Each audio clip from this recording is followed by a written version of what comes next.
অনুপম বাসায় এসেছে সন্ধ্যায়। অনুপমের অফিস বাসার পাশে, যাতায়াতের সমস্যা হয় না। অফিসের কাছে বাসা নিয়েছিল সে। বাসায় এসে বাবা মায়ের সাথে আড্ডা জমালো চারজন।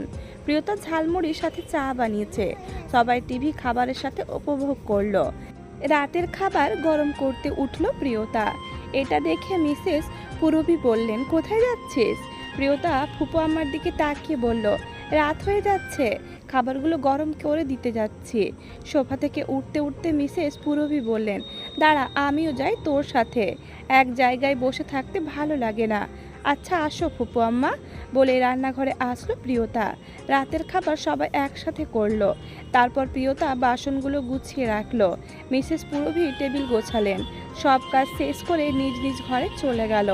অনুপম ও প্রিয়তা একসাথে ঘরে ঢুকলো। অফিস থেকে আসা ধরে টিভির ঘরে ছিল। এসেই ঘর দেখে অবাক, সাথে সাথে বলল, এটা কার ঘর? কপাল কুঁচকে গেল প্রিয়তার। বলল, কেন আমাদের ঘর? ফুপু আম্মারা এসেছে বলে তুমিই তো বললে আমাকে এই ঘরে শিফট হতে। অনুপম প্রিয়তার দিকে তাকিয়ে বলল, এটা আমাদের ঘর? দেখে তো মনে হচ্ছে তোর একার ঘর। এতগুলো বই কেন? আমি বই পড়তে ভালোবাসি। কেন জানো না তুমি? হ্যাঁ জানি, তুই গল্পের বইয়ের পোকা। কিন্তু ঘরটাকে দুইজনের ঘরের মতো বানাতে পারতি, নিজের একার ঘর বানালি। তুমি কি বুঝবে বইপ্রেমীদের ভালোবাসা? ওরা বই ছাড়া থাকতেই পারে না। যাই হোক, ঘুমানোর কি ব্যবস্থা? অনুপম আলমারি থেকে কম্বল ও কিছু কাঁথা বের করলো। এগুলো নিচে পারতে পারতে বলল, তুই খাটে ঘুমা, আমি নিচে ঘুমাচ্ছি। অনেকগুলো লেপ আর কম্বল আছে, অসুবিধে হবে না। অনুপমের থেকে জিনিসগুলো নিয়ে প্রিয়তা বলল, আমি নিচে ঘুমাচ্ছি, তুমি সকালে অফিসে যাবে, ঝামেলা অনেক তোমার, আমি ম্যানেজ করতে পারবো। এছাড়া গ্রামের বাড়িতে আমি এভাবেই থেকেছি, অনেক অভ্যাস আছে। তাই দাও আমি নিচে ঘুমাই। অনুপম আর না করলো না, প্রিয়তাকে সাহায্য করলো। অনুপমের ঘরের অনেক জিনিসই প্রিয়তা চিনে না। চিনবেই বা কি করে, থেকেছে নাকি যে? অনুপম সব কিছু বলে দিল কোথায় কি আছে, না হলে মায়ের সামনে বিপাকে পড়তে হবে। রাতে সব ঠিক করে অনুপম বিছানায় উঠলো। নিচে তাকিয়ে দেখলো প্রিয়তা বই নিয়ে বসেছে। বই পড়তে অনুপমও খুব ভালোবাসে, তাই প্রিয়তাকেও বলল, আমাকে একটা বই দে, আমিও বই পড়তে পড়তে ঘুমোই। প্রিয়তা মিটিমিটি হাসলো। একটু আগে তাকে বই পোকা সম্বোধন করলো, আর এখন সে নিজেই বই খুঁজছে। প্রিয়তার বইগুলো থেকে একটি বই দিল অনুপমকে। দুইজনেই বই পড়ে লাইট জ্বালিয়ে ঘুমালো। প্রিয়তা অন্ধকারে ভয় পায়, তাই লাইট জ্বালিয়ে রেখেছে। দুইটা বড় কম্বল নিচে পেড়ে লেপ জড়িয়ে ঘুমিয়ে আছে প্রিয়তা, তাই তার অসুবিধে হচ্ছে না। অনুপমের শীত কম লাগে, প্রায় সময় তো সে এসি চালিয়ে রাখে, তাই অনুপমেরও তেমন অসুবিধে নেই। সকালে উঠে প্রিয়তা নামাজ পড়ে নাস্তা তৈরি করে। মিস্টার অরুণ এসে অনুপমকে ডেকে নিয়ে গেলেন মসজিদে।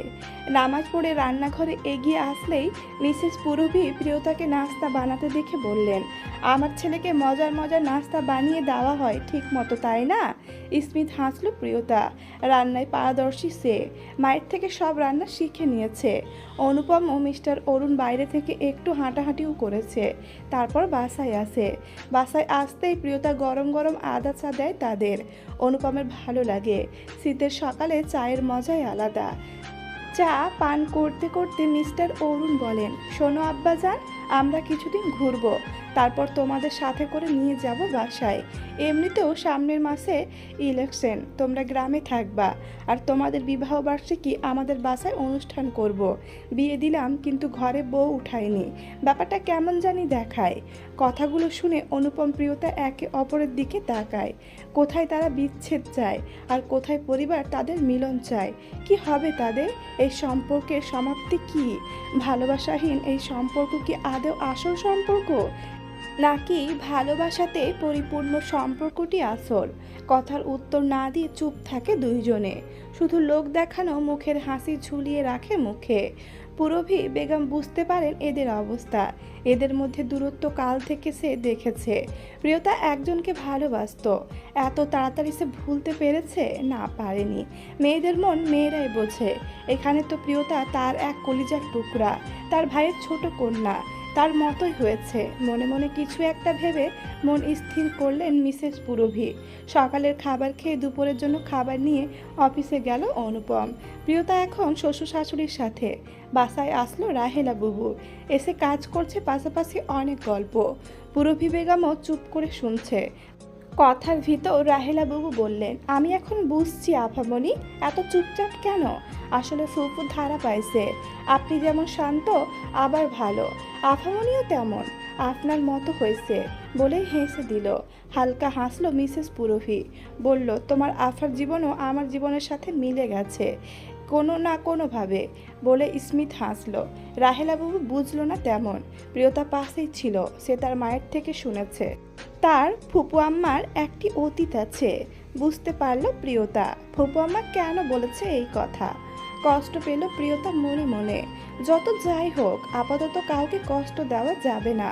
অনুপমের সাথে বিচ্ছেদ হলেও এই সম্পর্কগুলো মজবুত রাখতে হবে। বাবা তার বোনকে দূরে রাখেনি, সে কিভাবে এক বিচ্ছেদের দ্বারা আর এক সম্পর্কে দূরত্ব করবে। মিসেস পুরভিকে জড়িয়ে ধরল প্রিয়তা। আশেপাশে তাকিয়ে দেখলো ফুপু আব্বা আছে কিনা। লোকটির বয়স অনেক, শুনে ফেললে সমস্যা আছে। না, ফুপা আব্বা নেই সেখানে। হাঁপ ছাড়ল প্রিয়তা। রান্নাঘরের আড়ালে দাঁড়িয়ে শেষ কথাটি শুনতে পায় মিস্টার অরুণ। দাঁড়ায় না সেখানে, সেও গিয়েছিল আড্ডা দিতে, কিন্তু স্ত্রীর মুখে এমন বাক্য শুনে ঘরে ফিরে এসেছেন। স্ত্রীর মনে জায়গা করে নিতে পারেননি তিনি। ভেবেই চোখ থেকে পানি পড়ল তার। পুরুষ মানুষ কাঁদলে মানায় না, কিন্তু পুরুষ কি মানুষ না? কেন কাঁদবে না সে? আড়ালে হোক, কান্না করা তো সবারই উচিত। রান্না বান্না শেষ করে দুপুরে খেয়ে নিল সবাই। মিসেস পুরভীর কথায় প্রিয়তা কল করে অনুপমকে। অনুপম কল রিসিভ করে বলল, হ্যালো, দুপুরে খেয়েছো তুমি? হালকা ইতস্তত বোধ করে বলল প্রিয়তা। গিন্নি গিন্নি লাগলো অনুপমের কাছে। বুঝতে পারলো বাবা মায়ের জন্য জিজ্ঞেস করা। বলল, হ্যাঁ মাত্র খেয়েছি। তোরা খেয়েছিস? হ্যাঁ খেয়েছি। রাতে কি খাবে? বাবা আর আমি দুইজনে ঝাল ঝাল শুটকি ভর্তা আর চিতই পিঠা ভালোবাসি। সব কিছু কেনা আছে, বানাতে পারবি? খুব ভালো পারবো। গ্রামের মেয়ে আমি, শহরে এসেছি বলে কি ঐতিহ্য ভুলবো নাকি? তাড়াতাড়ি চলে আসো, আমি পিঠা আর শুটকি ভর্তা করছি। বলেই কল কেটে দিল। পাশে দাঁড়িয়েছিল মিসেস পুরভি।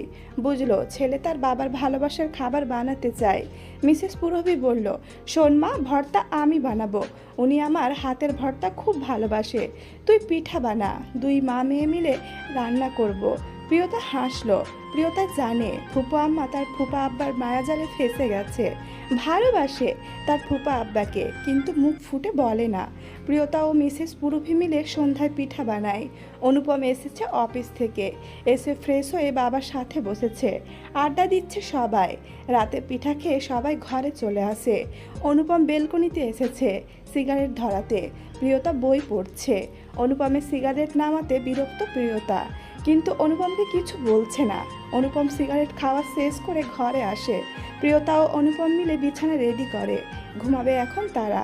কেউ কোনো কথা বলে না, চুপচাপ ঘুমিয়ে যায়। সকালে সবাই ঘুম থেকে উঠে সালাত আদায় করে। অনুপম ও মিস্টার অরুণ মসজিদে যায়। নামাজ পড়ে একটু হাঁটাহাঁটি করে। হাঁটাহাঁটির এক পর্যায়ে তারা এক জায়গায় বসে। কিছুক্ষণ নীরব থেকে মিস্টার অরুণ বলতে থাকে, আমি তোমার মায়ের ভালোবাসার পুরুষ ছিলাম না। বাবার কথা শুনে অবাক হয় অনুপম। কিছু না বলে শুধু বাবার দিকে তাকিয়ে থাকে। মিস্টার অরুণ পুনরায় বলতে থাকেন, তোমার মায়ের আর একজন ভালোবাসার পুরুষ ছিল।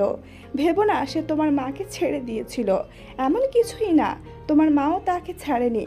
ভাগ্য তাদের আলাদা করেছিল। তবে আমাদের সবার একটু সচেতন হওয়া দরকার ছিল। শুনতে চাও আমাদের বিয়ের কাহিনী? অনুপম বাবার দিকে তাকিয়ে হ্যাঁ বোধক মাথা নাড়ালো। মিস্টার অরুণ স্মিত হাসলো। এই হাসির কোনো সুখ নেই, আছে শুধু হাহাকার।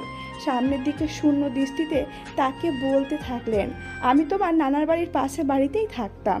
গ্রামে আমাদের সব কিছু। তোমার নানু ভাই আর দাদু ভাই দুজন বেস্ট ফ্রেন্ড ছিলেন। একসাথে পাশাপাশি জমির মালিক। দুইজনে মিলে একসাথে ব্যবসা করতেন। তাদের সম্পর্ক যেন মজবুত। আমি পড়াশোনার জন্য ঢাকা চলে আসি বাবার কথা রাখতে। এখান থেকে পড়াশোনা করে ডাক্তারি চান্স পাই। পশু পাখি ভালোবাসি আমি। গ্রামে কত শত পশু পাখি রোগে মারা যেত। মানুষের রোগ দেখার জন্য ডাক্তারের অভাব নেই, কিন্তু পশু পাখির জন্য অভাব আছে। তাই আমার ইচ্ছাকে সম্মান দেয় তোমার দাদু। ভাগ্যক্রমে আমাদের গ্রামেই এই সুযোগ পায়। এইটুকু বলে একটু থামলো। সাথে করে আনা পানির বোতল থেকে পানি পান করে আবার বলতে শুরু করলো, তোমার মায়ের প্রণয় ছিল তার ক্লাসের এক বন্ধুর সাথে। তারা ছিল মধ্যবিত্ত। তোমার মায়ের এই বন্ধুর নাম ছিল সায়ন। দেখতে সুদর্শন, ভদ্র ও চুপচাপ ছিল। ওই সময় ফোন ছিল না, চিঠি আদান প্রদান করে ওরা প্রেম নিবেদন করত।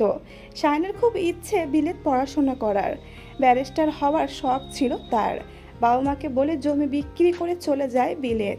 তোমার মাও যেতে সম্মতি দেয়। যখন বিলেতে যাই ওই সময় তোমার মা ও সায়ন পাস করে। বিলেত যাবার পর তাদের কথা হতো না আর। চিঠি দেওয়ার ব্যবস্থা তেমন জানতো না কেউ। সায়ন বিলেত যায় তার এক সিনিয়র ভাইয়ের সাথে, যার ওখানে পড়াশোনা শেষ করতে 1 বছর বাকি। সে পড়াশোনা শেষ করে চলে আসে বিলেত। ততদিনে আমাদের গ্রামে মোবাইল আসে, কিন্তু তা দোকানে যেয়ে কথা বলতে হয়। দেখতে দেখতে তোমার মায়ের পড়াশোনা শেষ। সায়নের আসার কথা ততদিনে, কিন্তু সে আসে না। সায়নের সিনিয়র ভাই একদিন খবর দিল, যেদিন সায়নের আসার কথা ওই দিন এক বিমানে হামলা হয়। ওইখানে অনেকজনকে খুন করা হয়। ভয়েতে কাঁদতে থাকে তোমার মা। ঢাকায় আসবে বলে কান্নাকাটি করে। নিয়ে আসা হয় তাকে। ঢাকার বিমানবন্দরে আনার পর শুনতে পায়, যাদেরকে তারা রক্ষা করতে পেরেছে মৃত জীবিত অবস্থায় তাদেরকে পরিবারের কাছে দেওয়ার ব্যবস্থা করা হয়েছে, কিন্তু বাকিদেরকে হামলাকারী নিয়ে যায়। ভেঙে পড়ে তোমার মা। এখান থেকে বাসায় আনা হয় ওকে। পাগলের মতো আচরণ করতে থাকে। তখনকার প্রেম ছিল একদম খাঁটি প্রেম, যা এখন আর হয় না। তারপর কোনো রকমে সুস্থ করিয়ে তোমার মাকে পড়াশোনা শেষ করানো হয়। তোমার নানু খুব চিন্তা করতেন, মেয়ের বয়স বাড়ছে, কে বিয়ে করবে। তখন আমার বাবা প্রস্তাব দিল আমার সাথে তোমার মাকে বিয়ে দিবে। বিয়ে হলো কোনো বাধা বিপত্তি ছাড়া। তোমার মা কিছু বলেনি। বিয়ের পর আমাদের সংসার স্বাভাবিক ছিল না। তোমার মা রোবটের মতো থাকতো, আমার দিকে ফিরেও তাকাতো না। তাকাবে কি করে, সে তো ঠিকমতো খাওয়া দাওয়া করতো না, নিজের যত্ন নিত না। এক সময় পলাশ ভাই তার স্কুলে চাকরি দেন। ও বাচ্চাদের সাথে মিশে স্বাভাবিক হয়, আমার সাথেও স্বাভাবিক হয়। তবে স্বামী স্ত্রীর সম্পর্ক হয়নি আমাদের। এগুলো ঘটে বিয়ের 2 মাসের মধ্যে। আমাদের বিয়ের ঠিক 2 মাস পরেই গ্রামে আসে সায়ন। এসে দেখা করে আমাদের সাথে। সবাই মিলে এক হয়ে আমরা কথা বলি। জানতে পারি ও ওখানে একটি কোর্সের জন্য থেকে যায়। কোর্স করার ভিতর অনেকবার দোকানে কল দিত, কিন্তু নাম্বার বন্ধ, কারণ ওই দোকানের ফোন নষ্ট হয়ে যায়। আমি দেখেছি ওই দিন তোমার মায়ের হাহাকার, কান্না করতে থাকে খুব। আমার তখন মনে হয় এই সংসার করার কোনো মানে নেই, যেখানে নিজেকে তৃতীয় ব্যক্তি মনে হয়। আমি তোমার মাকে ছেড়ে দিব বলে চিন্তা করি। কিন্তু ওই দিন তোমার মা প্রথম আমার কাছে কিছু চাইলো। আমার কাছে এসে বলল, আমাকে একটা বাচ্চা দিতে পারবেন? আমি অবাক নয়নে তাকিয়ে থাকি তার দিকে। ও আবার বলতে থাকে, আমি আপনার কাছে এই প্রথম কিছু চাইলাম, না করবেন না আশা করি। আমি সম্পর্ক ভাঙতে পারবো না, এত বড় পাপ আমার দ্বারা হবে না। আমি খুশি মনে মেনে নিই তোমার মাকে। আমাদের মাঝে তুমি এলে তার ঠিক কয়েক মাস পর তোমার মা তোমাকে মানুষ করা নিয়ে আমার সাথে অনেক ব্যস্ত হয়ে পড়ে। আস্তে আস্তে ভুলে যায় সব। কিন্তু আদেও কি ভুলে থাকা যায়? যায় না। তোমার মা পারেনি ভুলতে, অভিনয় করছে ভুলে থাকার। তবে আমাকে কিন্তু বুঝতে দেয় না। আমাকে দুষ্টু মিষ্টি বকা দেয়, আমার যত্ন নেয়, আমাদের ভবিষ্যৎ নিয়ে পরিকল্পনা করে। সংসারের মায়াজালে আবদ্ধ রাখছে শুধু নিজেকে। একাধারে বলতে থাকেন কথাগুলো। বলতে বলতে চোখ দিয়ে পানি পড়ে মিস্টার অরুণের। বাবার চোখে পানি দেখে খারাপ লাগে অনুপমের। কিছু বলতে পারে না, কি বলবে জানা নেই তার। মিস্টার অরুণ দেখলো ছেলেটাকে দেখে কষ্ট পাচ্ছে। ছেলের মাথায় হাত দিয়ে আবার বললেন, এগুলো তোমাকে কেন বলছি জানো? অনুপম না বোধক মাথা নাড়ালো। মিস্টার অরুণ ঠোঁট প্রসারিত করলো, আবার বলল, আমরা বাবা ছেলে একই ভাগ্য নিয়ে হয়েছি। বইয়ের ভালোবাসা না পেয়ে বরং সংসারী হচ্ছি। আমি জানি তোমার আর প্রিয়তার মধ্যে সম্পর্ক ভালো না, তোমাদের দেখলেই বোঝা যায়। কি বলতো, সম্পর্কের ভিতর তৃতীয় ব্যক্তি না থাকলেও তার একটি বৈশিষ্ট্য থাকে। সে কোনো এক জায়গায় থেকে যায়, কিন্তু তৃতীয় ব্যক্তির মূল্য থাকে না। যদি থাকতো তাহলে আমার আর পুরভি এতদিন টিকে থাকতাম না। প্রিয়তা শোকে আছে, ওর দুঃখ তোমাকে মোচন করতে হবে। ওকে একা একা বিরহ থেকে বাহির করা যাবে না। তুমি নিশ্চয় বুঝতে পারছো কি বলছি আমি। বাবার কথার মানে বুঝলো অনুপম। আসলেই তো তার বাবা ঠিক কথা বলেছে। সংসার মানে তো স্বামী স্ত্রী তিন কবুল বলে পবিত্র সম্পর্ক। প্রিয়তা না হয় আবেগে ইগো এনেছে। তার কি উচিত ছিল না প্রিয়তাকে বাধা দেওয়ার? দেয়নি তো বাধা, থেকেছে আলাদা ঘরে। কিন্তু কখন জ্বর এসেছে বা কষ্ট পাচ্ছে এগুলো তো খোঁজ সে রাখেনি। প্রিয়তা এখন তার বউ, বইয়ের মর্যাদা দেওয়া উচিত তাকে।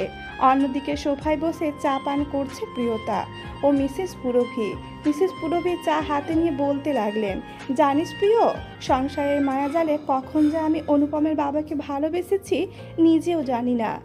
লোকে বলে জীবনে একজন কাউকে মন থেকে ভালোবাসলে অন্য কাউকে ভালোবাসা যায় না।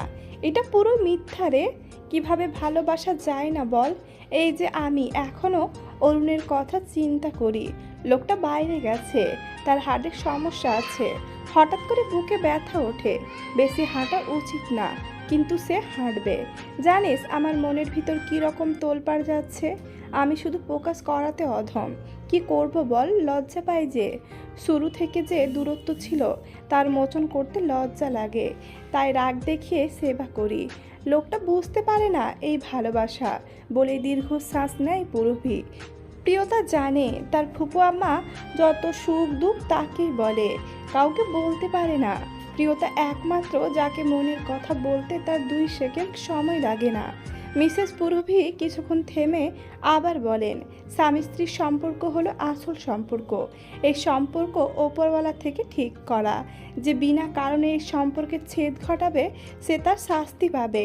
আমাদের সবার জীবন কঠিন। অনেকের জীবনে হয়তো তৃতীয় ব্যক্তি থাকে না, কিন্তু তারপরেও তারা সুখে থাকে না। স্বামী খারাপ বা শাশুড়ি খারাপ, তারপরেও সংসার করতে হয়। আমি বলবো না যে সংসার মানে মুখ বুজে সব সহ্য করা, অবশ্যই তা নয়। আমার কাছে মনে হয় ভুল বোঝাবুঝি বা কঠিন পরিস্থিতি যাই হোক, একবার ভালোভাবে চেষ্টা করতে হয়, দ্বিতীয়বার কঠিন হয়ে দেখতে হয়। যদি কাজ না হয় তখন আলাদা হয়ে যাবার কথা ভাবা যাবে। আমি যখন অরুণের কাছে প্রথম সন্তান চাই, ও কিন্তু আমাকে দূর করে দেয়নি, বরং দিয়েছে আমার অনুপমকে। আমিও ভালোবেসেছি আমার সন্তানের বাবাকে। তার কথা বলা, দুষ্টুমি করা, আমাকে ভয় পাওয়া, এগুলো যেন আমার এক অন্য ভালোবাসা। কিছু কিছু ইসলামিক ভিডিও দেখবি, স্বামী স্ত্রীর সম্পর্কের বিষয়ে সম্পর্কে ধারণা পাবি। তাহলে দেখবি তুইও আমার মতো তোর বরকে ভালোবেসেছিস। প্রিয়তা তাকালো ফুপু আম্মার দিকে। ভালোবাসা পরিবর্তন হওয়া যায়। একজনকে ভালোবাসার পরেও অন্যজনকে ভালোবাসা যায়, হয়তো যায়। আমরা তো আমাদের বাবা ও মা দুইজনকেই ভালোবাসি। কই তাদের একজনকে একতরফা ভাবে দেখি না। জন্ম, বিয়ে, মৃত্যু, এইগুলো তো ওপরওয়ালা ঠিক করা সম্পর্ক। ইগোকে বাড়িয়ে উল্টো সম্পর্কে নষ্ট করা বোকামি। সে ঘরের বউ, তাকে উল্টো তৃতীয় ব্যক্তিকে উপরে ফেলা উচিত। তা না করে সে নিজেই তৃতীয় ব্যক্তিকে ওয়েলকাম করেছে। অনুপমের ইচ্ছে কি তাও শোনেনি। অনুপম ও মিস্টার অরুণ বাসায় ফিরলেন। অনুপম গোসল করে নাস্তা করতে বসেছে, সাথে প্রিয়তা ও অনুপমের বাবা মা বসেছে। সবাই মিলে নাস্তা করে। অনুপম অফিসে যাওয়ার সময় প্রিয়তা বলে, আজ থেকে দুপুরের খাবার বাসায় এসে খেও।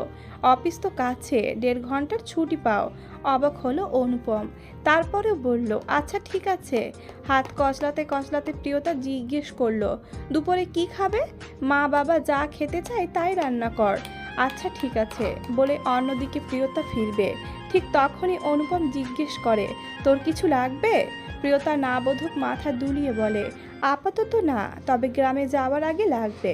আচ্ছা লিস্ট করে রাখিস, একসাথে কেনাকাটা করব, তোকে একা যেতে হবে না। অবাক হয় প্রিয়তা। আজ তো মনে মনে ভেবেছিল সে নিজে পরিবর্তন হবে, অনুপম পরিবর্তন হবে এটা ভাবেনি। প্রিয়তা চেষ্টা করবে সম্পর্ক ধরে রাখার, এটা প্রিয়তা মনে মনে স্থির করে রেখেছে। অনুপম অফিসে চলে গেল। হেঁটে যাওয়া আসা তার। যাওয়ার সময় ভাবছে কিভাবে এই অস্বস্তি দূর করবে। প্রিয়তাকে বইয়ের মর্যাদা দিতে হবে। রুহিকে সব বলবে অনুপম। রুহি তো তার জন্য অপেক্ষা করছে। কমিটমেন্ট তো সে রুহিকে দিয়েছে, তাই রুহিকে সব বলে তাদের বিচ্ছেদ দরকার। হালকা খারাপ লাগছে অনুপমের, কিন্তু এটাই তার নিয়তি। নিয়তিকে উপেক্ষা করা যায় না। প্রিয়তা আজ মনোযোগ দিয়ে হাঁসের গোশত রান্না করছে।